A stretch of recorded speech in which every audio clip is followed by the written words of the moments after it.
I know many of us have dreams that are bigger than our parents, even our grandparents. And for years, we have these dreams, but what comes with these dreams are often limitations and challenges. So, I'm Merlinda Francois-Lepps, not Lips, Lepps, business coach, speaker, and advocate for equity and empowerment. And over the years, I've had the opportunity of working with entrepreneurs to rewrite their stories, especially women of color who not only face challenges, but deeply ingrained personal ones. So today, I want to take you on a journey with me, a journey to explore how the invisible chains of generational trauma can be broken and how we can replace it with tools to thrive. But I want to start with a story. So, as a young girl growing up, I remember sitting on my mother's doorstep and listening to her stories of survival, of how she worked really hard to take care of her 6 children.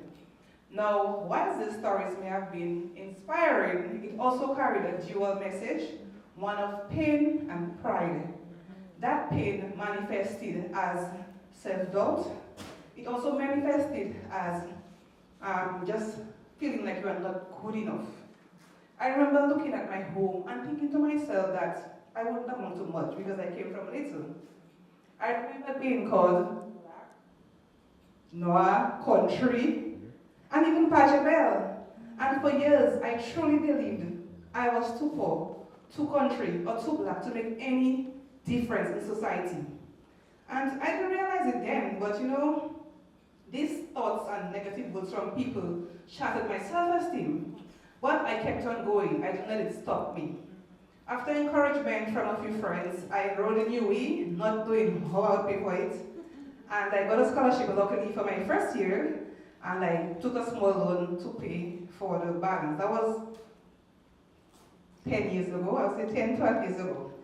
But that was when I began to see my true potential. I went to Trinidad, I became exposed to various Caribbean cultures, and my hunger for knowledge grew. I decided that I would be the exception in my family.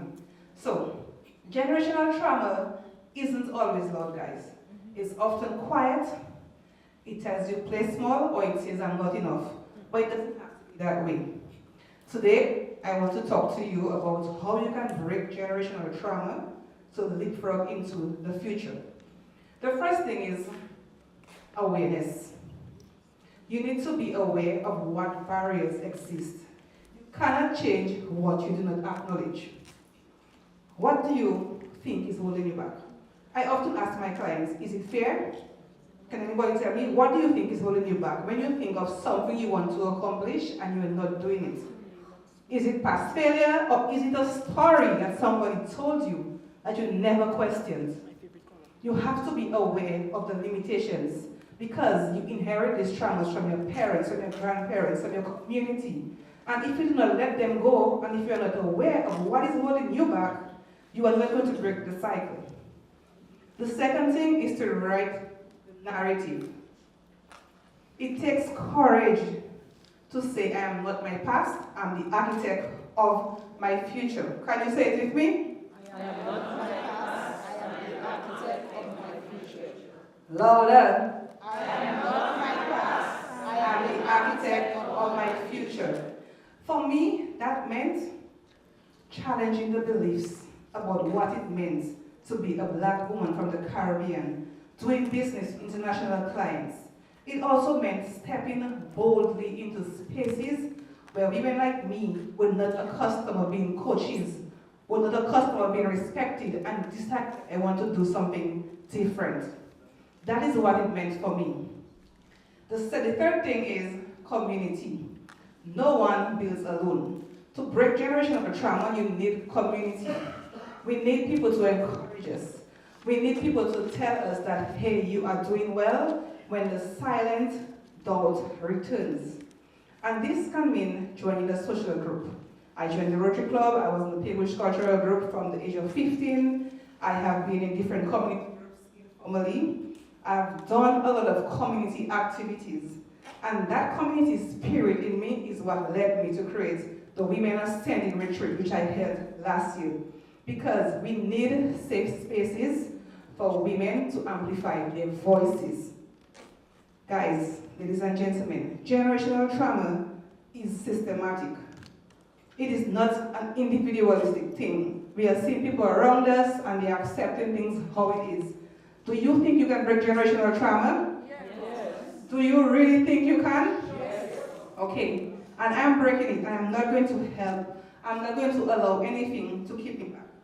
So, I want to ask, how can we, as leaders, employees, visionaries, mothers, sisters, friends, whatever title we call ourselves, how can we break generational trauma? I want you to invest in your mindset. Understand that beliefs like money is always a struggle, success is not for people like me, are things that are rooted in past survival mechanisms. They are not your reality.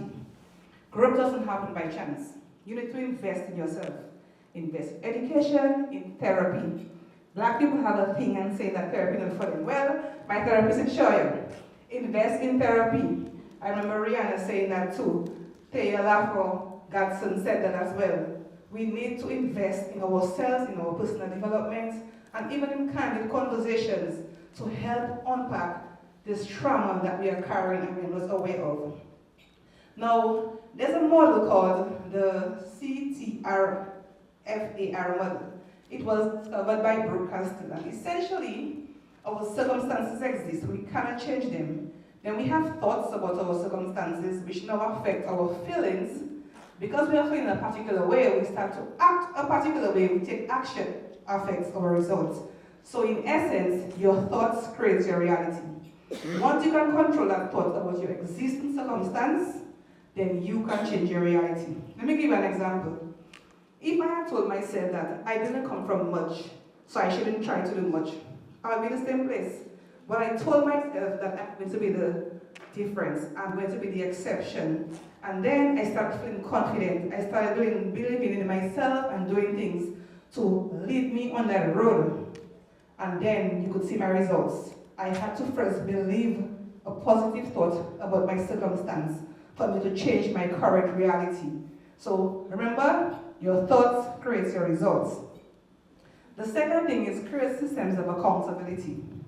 James Clear, in his book, Atomic Habits, I'm sure most of you have heard about that book or have read that book. He said that you do not rise to the level of your goals, you fall to the level of your systems. So create systems of accountability, whether it's in your business, in your personal life, and in just how you operate. How are you holding yourself accountable? You set goals. Do you have any systems to measure them? How are you accomplishing these goals? What are you doing on a daily basis to accomplish these goals? Are you doing the same old things and expecting any result? You as a leader have to hold yourself accountable, not nobody else. Then, the last thing is commit to representation. Diversity isn't just a buzzword, guys. It's a strategy for progress. We need to know that we are different.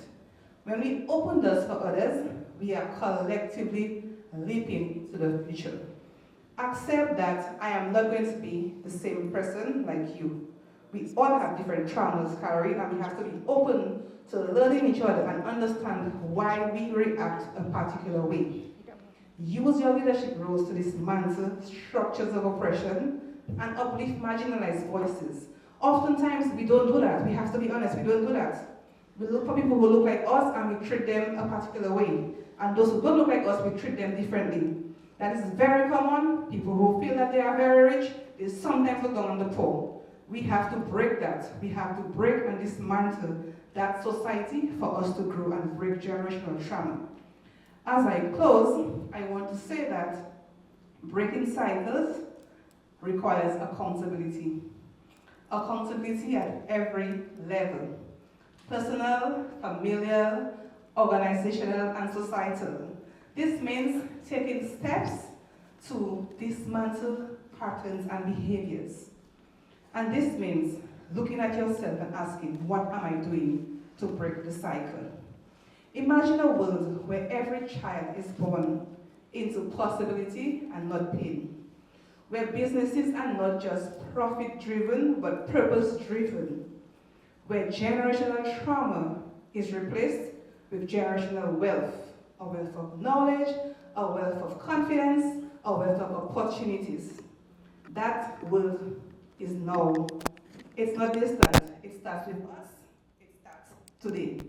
So as we enter into 2025, I want you to think about how can you choose one cycle to break, whether it's in your workplace, in your personal life, or in your community.